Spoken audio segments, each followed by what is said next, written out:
have had questions about my recent mastectomy and my cancer diagnosis and what everything means going forward. So I thought I would take today and really thoroughly explain things and really go into it in a very frank manner. Hey everyone, it's Melissa. Today's video, as I said in the intro, is just talking about the steps that I went through to get to where I am now and what the future brings and what any further treatments I have to have done. And I've decided to be very open about what was done, the kind of surgery that was done. So I feel like I'm comfortable doing that, but I just want to answer any further questions so that everybody knows what I went through, that this was my story and I want to tell it thoroughly. So I have a strong history of breast cancer, plus I took hormone replacement therapy patches. It was just estrogen, nothing else. I had a hysterectomy when I was 41 or 42, and they thought I was a little young to not have some hormones, so they put me on the patches and I just stayed on them. I lowered the dose over the years, but I stayed on them mainly for my bones because I have very severe Crohn's disease. I've had to be on prednisone a whole lot over the years, and that is hard on your bones. And so depleting estrogen can be hard on your bones too. So I was worried about that. I have a family history of all my aunts being all very, very stooped over, bone breaks and everything. I was very worried about my bones. So I just stayed on it, but with my strong family history, the breast center decided that they needed to probably check me twice a year to catch anything early. So that's what I've been doing for several years. So they would alternate. I would have a mammogram, ultrasound, and then 6 months later I would have an MRI.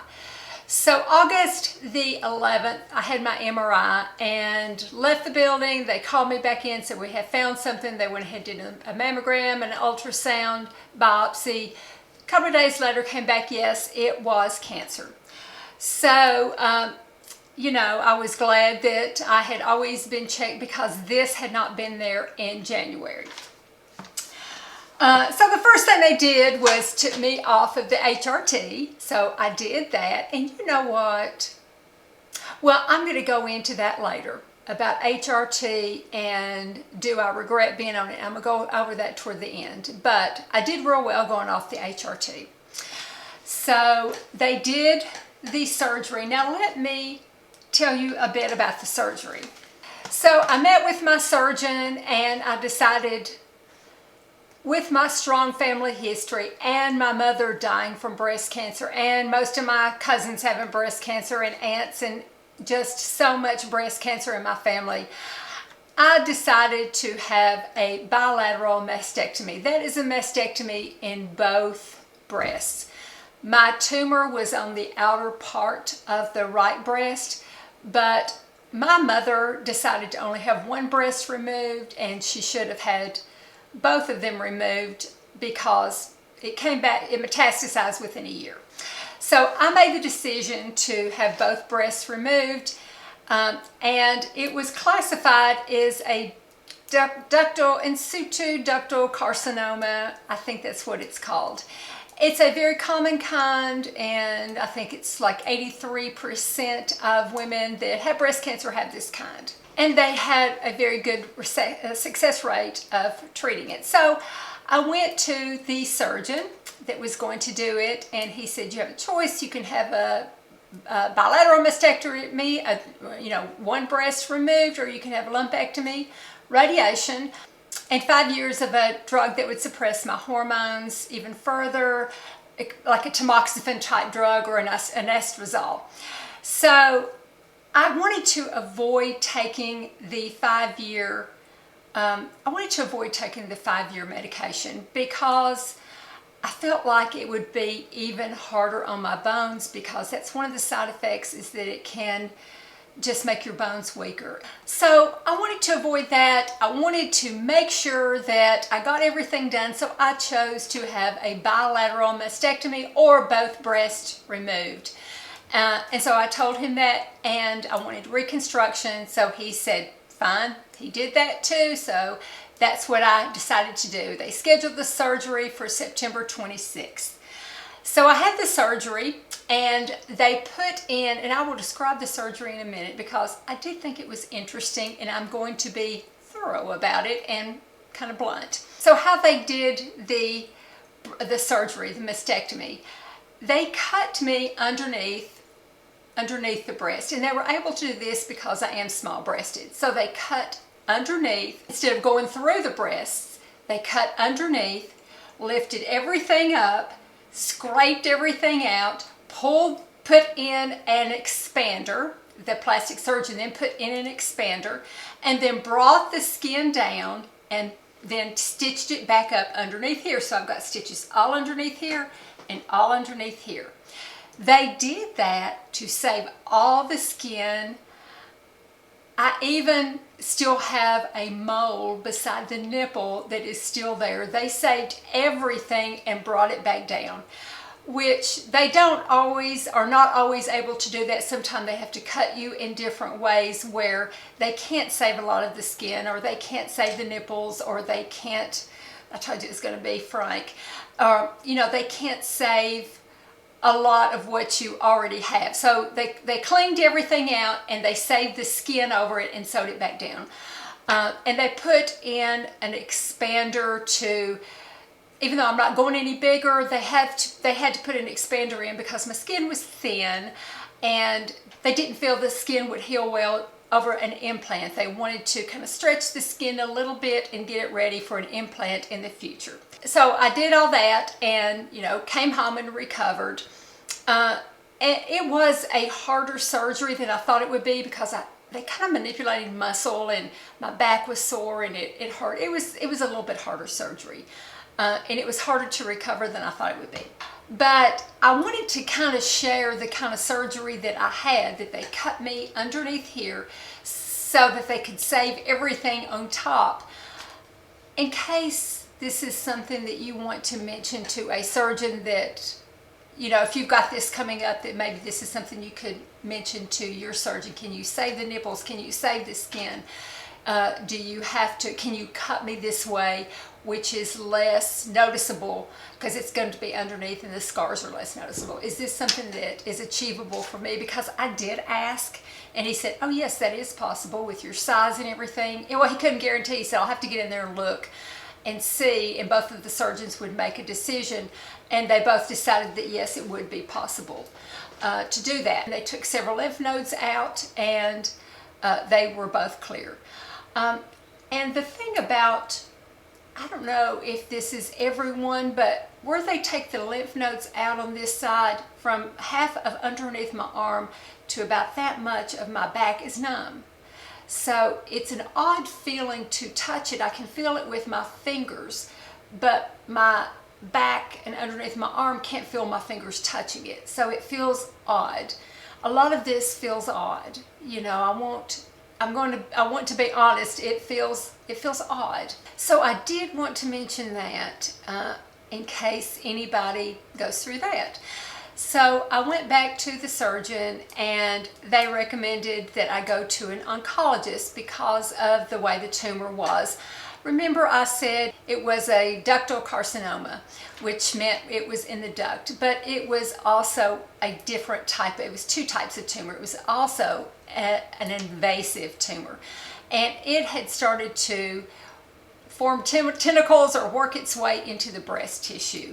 So that changed things a little bit. It made me realize I had done the right thing, having a double mastectomy to get everything out, since it was already in some of the breast tissue. That made me feel good that I had done that. I felt like it was the right decision for me. And all this is my opinion, and I'm not a medical person. This is just what my experience was and what the decisions that I made were. So since it was considered invasive. I went to an oncologist to see if I needed any further treatment. And so what they did, they decided that yes, I did need to be on that 5-year hormone therapy. They put me on anastrozole, and that is kind of like a tamoxifen type drug. It is a hormone suppressant type drug.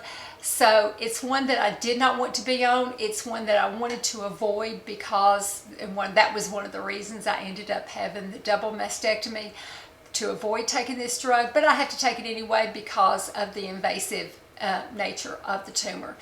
And so that's okay. I had started taking it. No side effects yet, but over time we shall see. I hope that I don't have side effects, and I hope that I can take this because it doubles, the oncologist told me it doubles my chances of success. It doubles my chances of it not metastasizing somewhere else. And I told him, I thought this was interesting, so I will mention it. I said, my lymph nodes were clear. He said, yes, they usually go through the lymph nodes, but they can go, cancer cells can go through the blood and metastasize somewhere else. And like I said, I'm probably so oversimplifying this. If someone in the medical profession sees this, they probably think I'm completely saying it wrong. This is just the way I understood it as a lay person. So, and the way I'm translating it to you. So I'm going to be taking this for 5 years. I didn't want to take it just mainly because of the fact that it's hard on your bones. It can be hard on your body. It can, be hard on your bones. They're going to do bone density tests on me and see how it affects my bones. I had my first one in January, so we'll see how that goes. But I'm hopeful. I've got to take those odds of it doubling my chances of success, or halving my chances that it would metastasize somewhere else. So I've got to take those chances. So I want to, looking forward, make sure that I really take care of myself, being on this medication, having breast cancer, having it be more invasive than what they thought, and also having severe Crohn's disease, taking a biologic for that, which lowers my immune system. Also, all the steroids that I've had to take over the years, which is going to make me more susceptible to bone loss and bone breaks, in the future. So I want to make sure that I eat right, and I try to eat as healthy as I can, and that I do weight-bearing exercises, that I lift weights in my arms after I heal and after my final surgery, in my arms and in my legs and in my hips. I make sure I've already started back again doing, where I stretch my legs to keep my hips very open. I've always felt like that was very important. It may not be, but it felt in my bones that it was important to keep my hips open, to keep my bones strong, to keep my muscles strong, to do all these things. I do exercise, and I have started back again from here down, and just a few arm exercises. I showed you that my range of motion had already come back really good, and so I'm working on that and starting to increase. It's been only about 6 weeks, but I'm already working to increase my health, my bone density, whatever I can, being limber, keeping my joints open, and especially my hip joints, keeping them open, and being able to be as strong as I can to fight any side effects from this medication that I have to take in order to raise my chances of it never coming back. So that's kind of a very, very thorough, sometimes blunt explanation of what I've gone through, what is coming forward. I don't have to take chemo. I kind of hesitated to do this and talk very much about it because so many people have things so much worse than I do. I'm just so blessed that I went and was going twice a year and caught it as early as I did, because with it being invasive, if I had waited another year for like my mammogram, I feel like I would have been in big trouble, because it seemed to be, coming on fairly, not rapidly, but it was progressing, and that scares me a whole lot. I got it out, and so now I want to make sure that I do everything I can to keep it away. Now I'm going to talk a minute about HRT. Y'all know that I have taken HRT over the years. I said it at the beginning. Do I regret taking it? Yes and no. I don't regret taking it when I was younger because I think I was going through a whole lot during that time with the Crohn's disease. They had discovered a thing in my heart called Wolff-Parkinson-White syndrome. I was dealing with that. I had onset of asthma at the same time. I was a wreck. So I probably needed the hormones to just make things as normal as possible for me in that way, you know, and I didn't need to be going through menopause all at the same time as everything else I was going through. So I was glad I took it then. I feel like I probably should have stopped it earlier than what I did. Now, let me stress, every doctor, the oncologist, the surgeons, every doctor has told me that HRT does not cause breast cancer.